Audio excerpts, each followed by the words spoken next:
12-year NFL vet for multiple teams. Last team was the Dallas Cowboys. Started with the Cleveland Browns.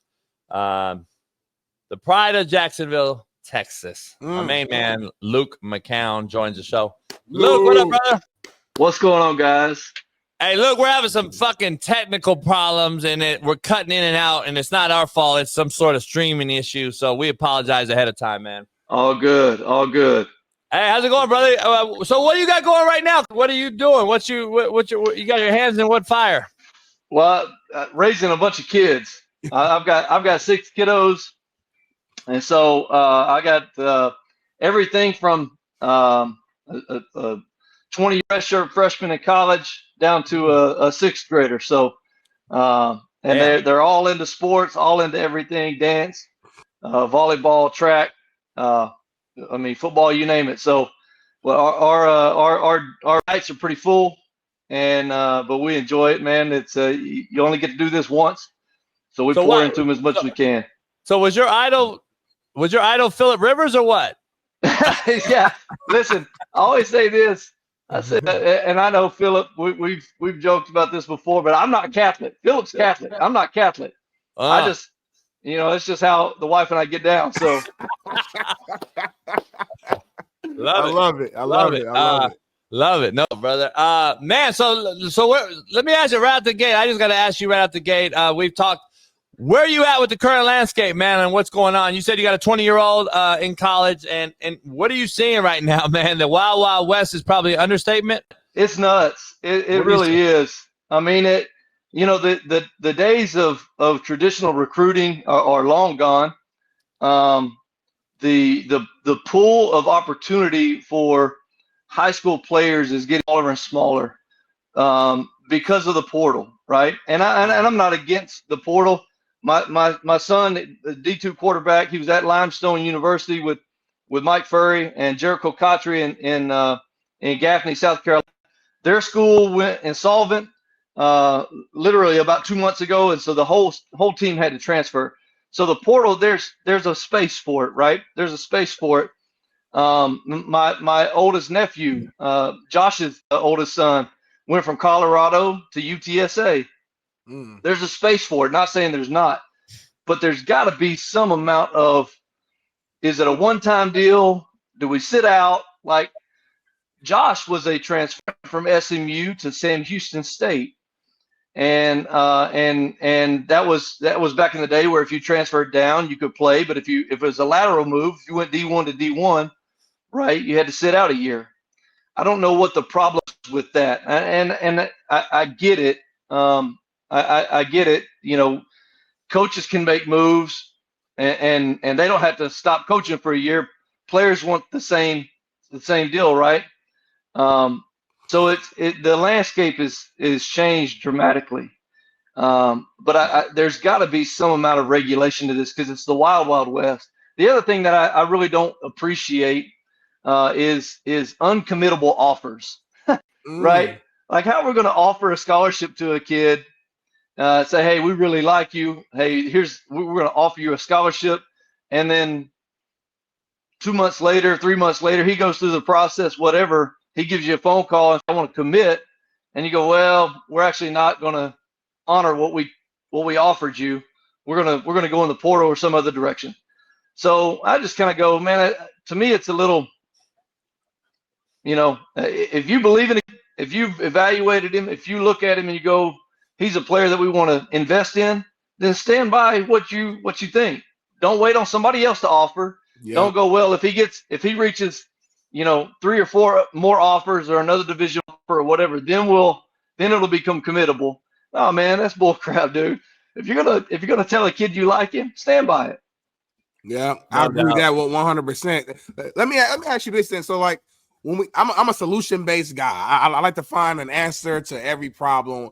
To me, one of the biggest answers to all this is changing the transfer rule back. You transfer one time, and if you do transfer, you got to sit out a year. To me, that changes a lot of things because now as a player, I have to really think through this decision where I'm like, okay, does it make sense for me to leave? Is it really that bad right here? Can I fight through adversity or whatever that I have? Also on the NIL side, I think it also makes it to where coaches, institutions, et cetera, feel a little bit more confident knowing that, okay, this money that I'm giving to player A, he's got to work for it, and he's more than likely he's going to stay. You know what I'm saying? Where now, if I'm a player, if you're my coach, Luke, and you say you cussed me out one time, and I'm just I'm having a bad day, I can just enter the portal right now and do it again. And there are kids who are transferring 4 or 5 times within a year.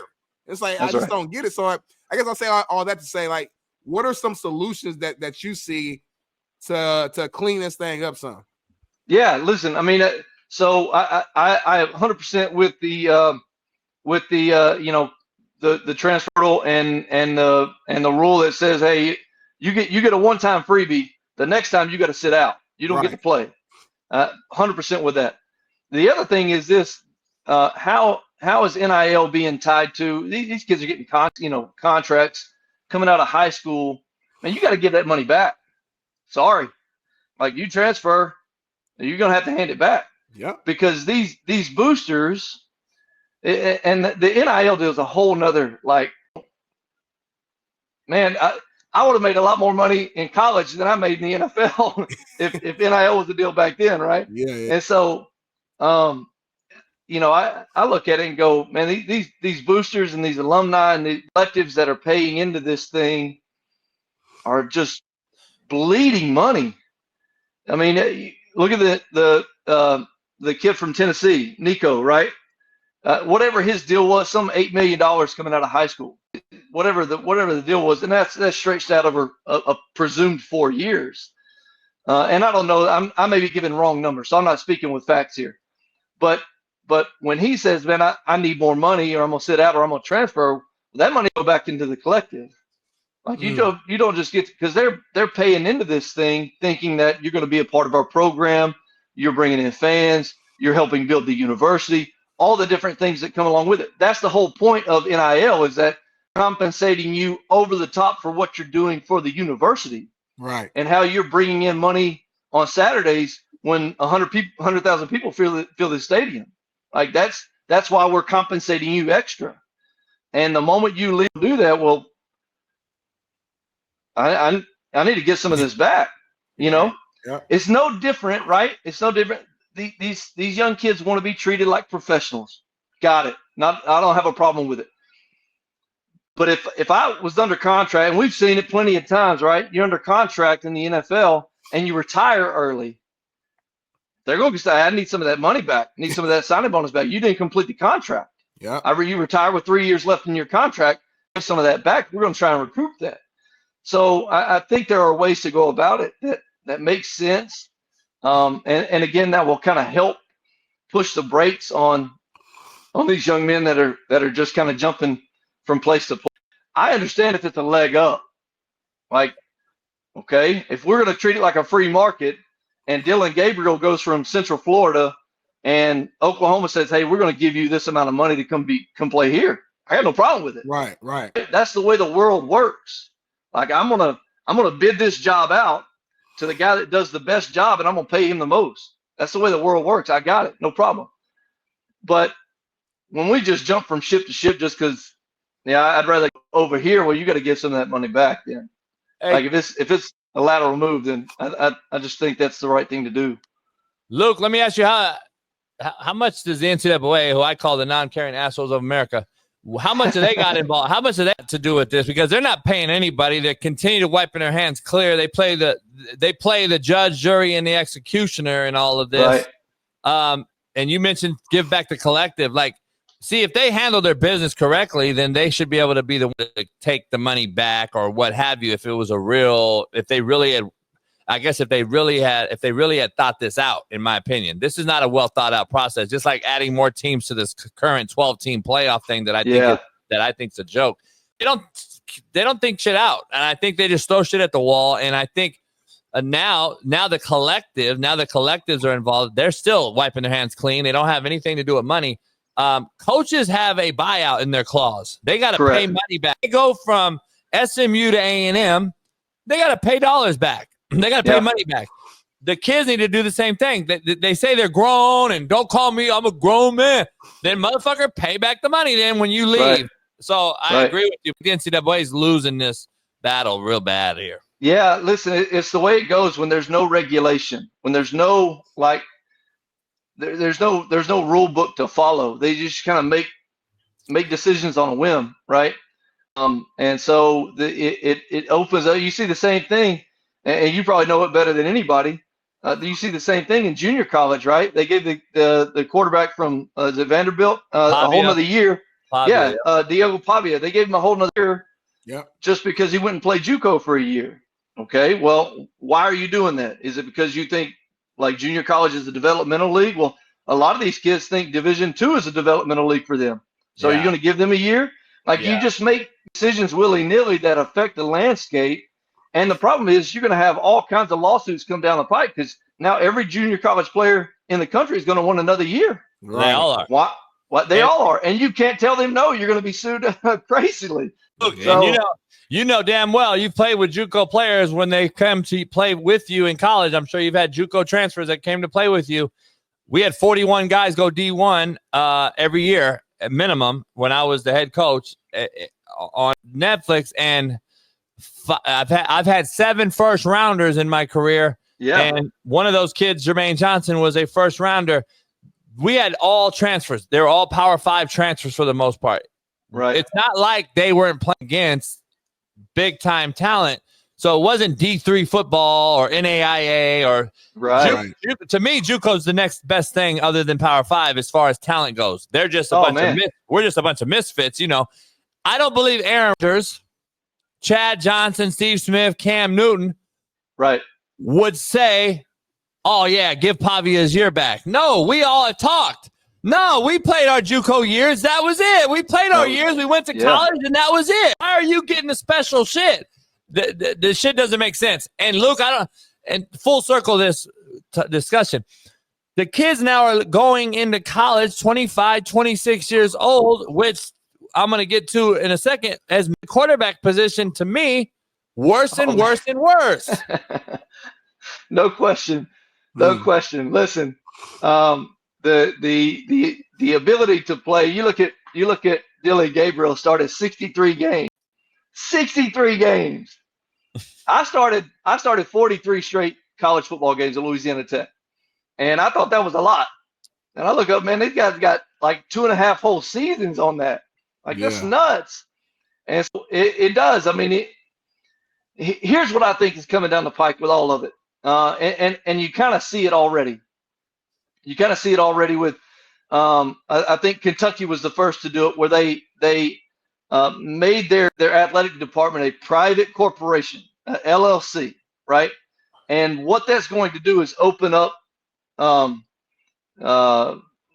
external actors to purchase the athletic department. There's going to be an outside entity that owns Kentucky Wildcat football or Kentucky Wildcat basketball. And this is semi-pro ball, because what keeps Quinn Ewers, who could have made $1 million next year if he stayed one more year in college, what makes him go, well, I ran out of my eligibility? Says who? Like the NCAA just said, like we give this other kid another year and another year and a year. Like, says who? When COVID happened, and I understand that COVID is its own. I get it. Like when that happened, and we said, well, we're going to give everybody else an extra year. And, oh, yeah, but the people that got affected by that extra year get a year. Well, where does it end? And so why couldn't Quinn Ewers go, why do I have to give up this eligibility? Somebody's willing to pay me $6 million to stay as the Texas Longhorns quarterback. Why do I have to give up that eligibility? Why can't I continue to be employed by the Longhorns? Let me ask you this, Luke. You and Josh, you grew up wanting to be an NFL quarterback, I assume, not a paid college guy for 7 years. What is happening now with that as you're seeing this kind of landscape change in front of our very eyes every year? You just made the point. COVID gave extra guys 5-6 years. Then we took away the GPAs.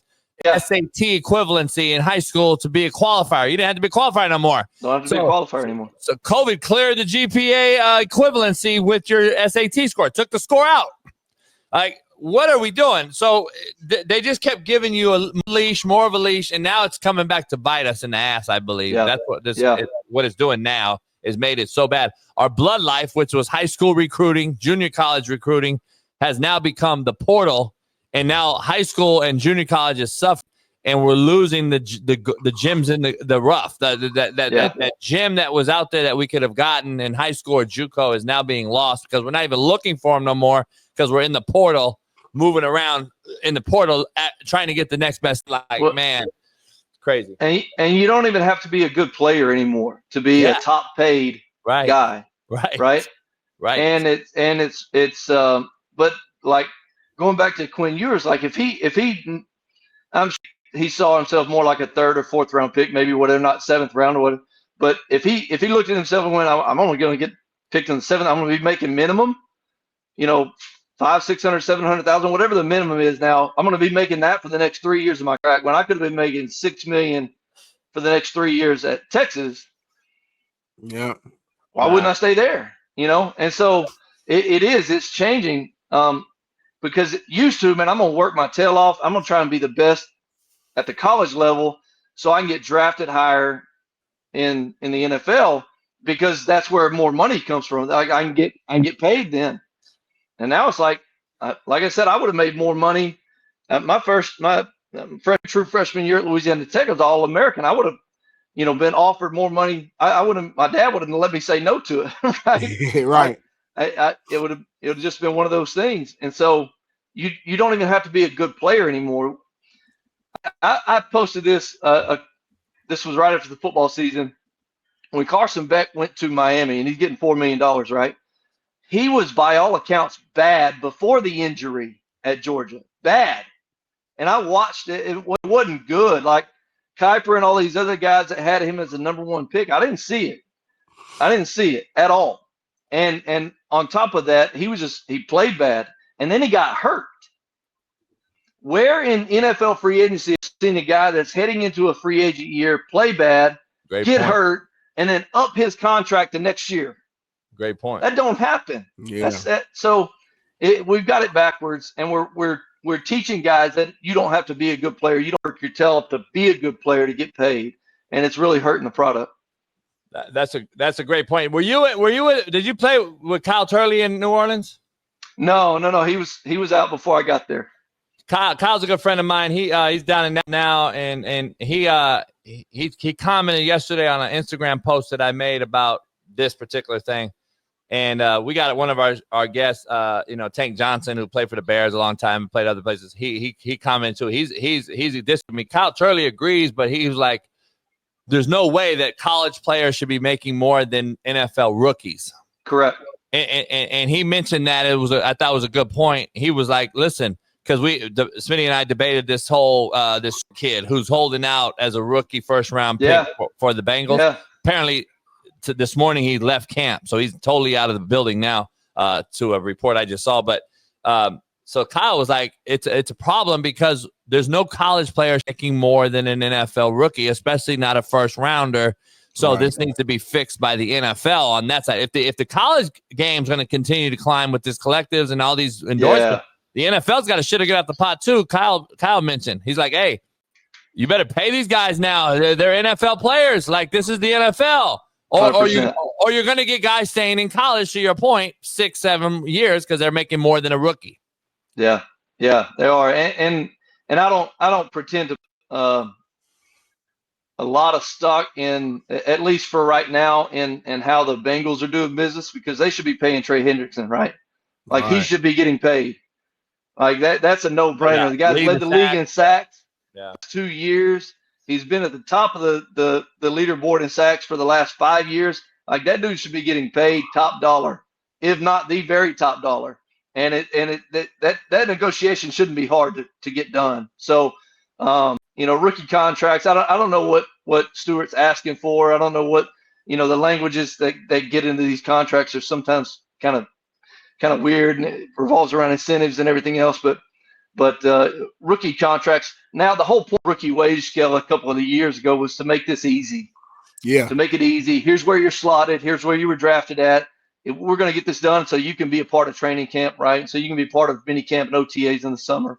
And so, but with the Bengals having the Trey Hendrickson thing looming out there, it's kind of like, well, it's probably certainly the player and his agent, but I don't trust the Bengals right now a whole lot either. Yeah, no doubt. Yeah, that's kind of a common denominator. Smitty, I got one question for you, Luke. Like I want to get into some brass tacks. Mina Kimes obviously knows more quarterback play than you and I, but I want to dive into the quarterback play. What are you seeing in the NFL? I worst overall that I've ever seen. Now the talent is unbelievable. We all know that there's freaks of nature playing the position. Yeah. I just don't think we're being developed correctly down below from high school on up. And I think I just want to get your intake and let the crowd, the audience know what was the difference when you got drafted and the language, the in-depth, what you had to cerebral-wise, the difference in quarterback now we had to learn growing up. You and I had to grow, and Josh and everyone else that's had to come through and check it at the line, opposite it, know the protection, ID the mic, understand all the stuff. Now it's just, hey, call the play, coach is calling it in, boom, protections are set. Yeah. RPO is a run game solution. Like what are you seeing now with the quarterback play at the NFL level? Yeah, it's a lot different, isn't it? So I think it starts in college. I think calling plays from the sideline, where we go through a dummy snap count and the whole team stands up and looks at the sideline for this poster board of four different images. Yeah. Right, the whole Oregon Ducks, so they got all these different things, and somehow dictated a play to them. To me that doesn't you don't get to own an offense that way. You don't get to really to why are we calling this play versus what, right? And so I think the development from that standpoint, because like you said, the talent is there. It's the pro style offense is a pro style, right? Full star have gone the way of the White Buffalo. Under center has gone the way of the White Buffalo, and these things that we kind of grew to know and love in football are non-existent anymore. And it's not all bad. I get it. It's not all bad. It's just the way some things have changed. But when it comes to the quarterback play, the ability to be rhythmic in a drop, to make decisions based on timing and coverage and location of the throw and all those things, where now it's just, let me drop back. If number one's not there, I'm going to kind of run around and create. Either A, because I don't really know the progression, or B, I don't know how the progression within the coverage that I'm getting, or C, I'm just not ready for that level of ownership of the play itself. And so I think it starts at the college level because, and again, this kind of goes back to we don't recruit quarterbacks necessarily. We recruit athletes to go out and play and athletically beat the guy across from me, and because that can win at the college level. It can't win at the NFL level. Not all the time, right? It takes a rare guy like a Lamar Jackson to be that caliber of player. But when I got into the league, I was a fourth round pick to the Browns, right? And came from a pass happy Louisiana Tech where we threw it 50, 60 times a game and really spread the field out. But I had a lot of control at the line of scrimmage for the majority of my career at Louisiana Tech, where I'm audibling, I'm changing protections, a lot of things that I was doing that I kind of came into the league a little bit accustomed to. When I got to Cleveland, Terry Rubisky was my offensive coordinator, who when Butch Davis read about week 12 in that year, Terry became the interim head coach and Rod Chazinski became the offensive coordinator. And it was an offense that I would say in my first year I thought was kind of really, really high level. By the time I got to Coach Gruden and to Sean Payton and some of these others, man, that offense was very remedial. And when I got to Gruden in my second year, Gruden had us memorizing formations. So he would call a play, let's call it just 72 August special halfback burst, right? And he would give me a personnel grouping we're in Tiger, we're in 11, whatever it is. And I would have to know what personnel grouping this week equated what formation. So he would make you memorize the formations, know the plays, know the personnel groupings, but memorize the formations. So it put a lot more on your plate. And not only that, but when you walk up to the lines now, you have the play called, but then if we get an under front with a 4 strong blitz look or 4 strong zone blitz look or whatever, zone dog, we have these 3 audibles. We want you to this, we want you to get to that, we want you to get to this. And so it just, when I got to when I got to Tampa Bay in 2005 with Coach Gruden, I always say that's when my career as an NFL quarterback really started, because it started putting a lot more on my plate about how to understand rhythm, how to understand. Paul Hackett was my quarterback coach. Paul coached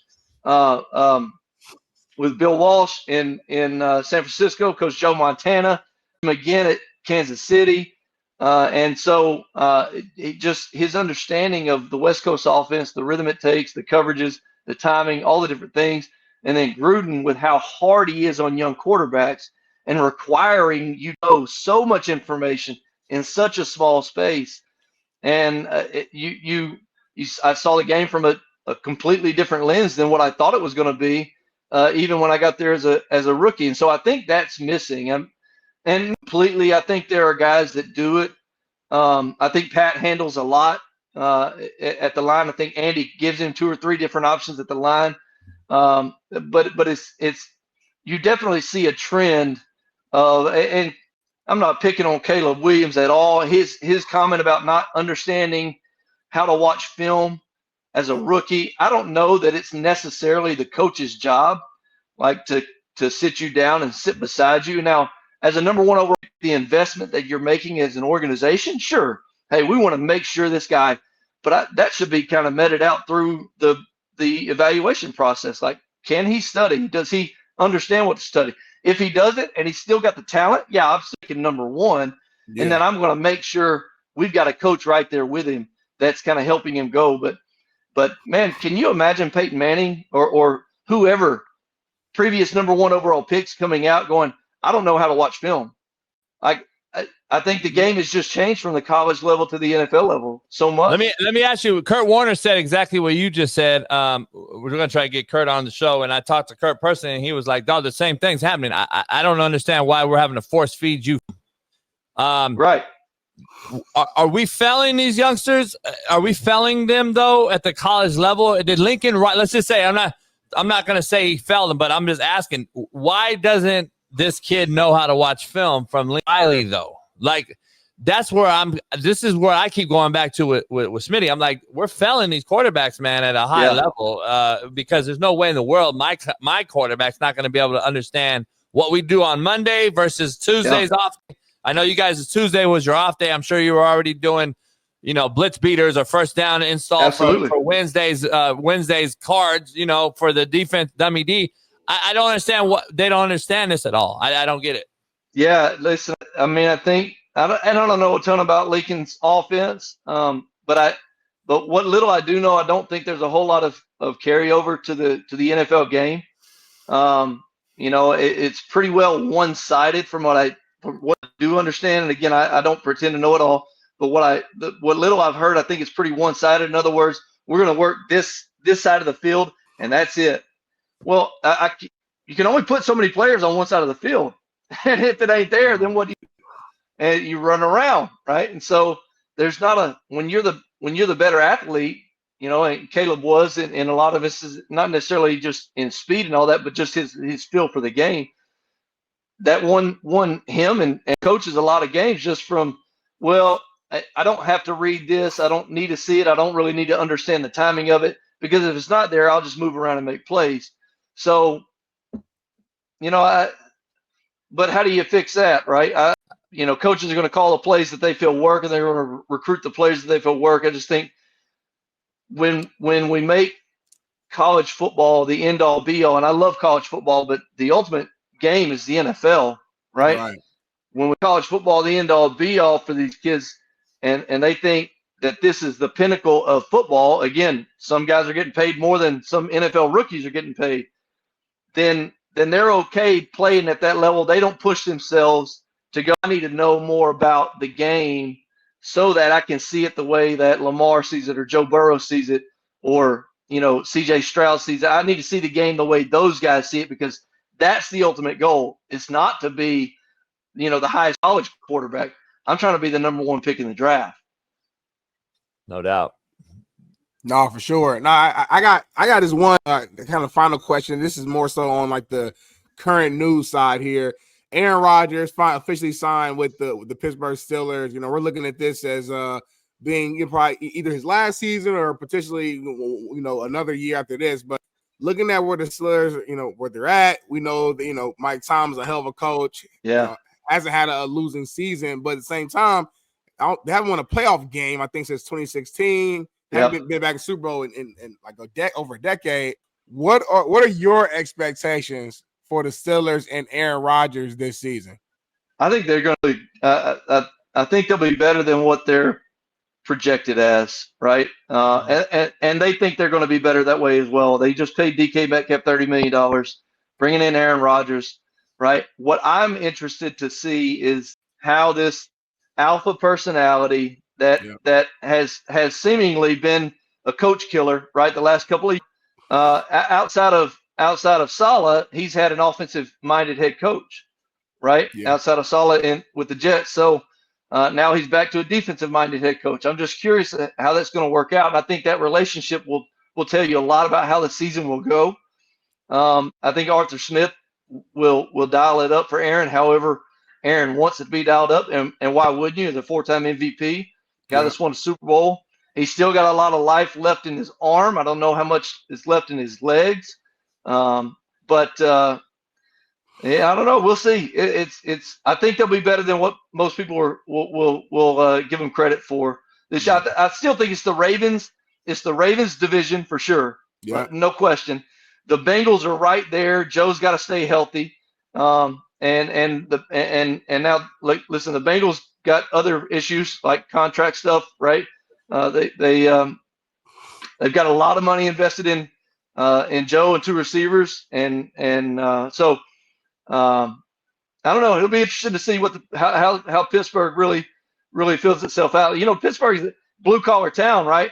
And they love their hard nosed kind of tough quarterbacks, and we'll just see, if the season starts getting rough, how Aaron, does he kind of shut it in and go, hey, I'm 40 some odd years old, and this was like one last ride, or does he stiffen his chin up like a Steelers fan would and really hit it hard? I don't know. It'll be interesting to watch.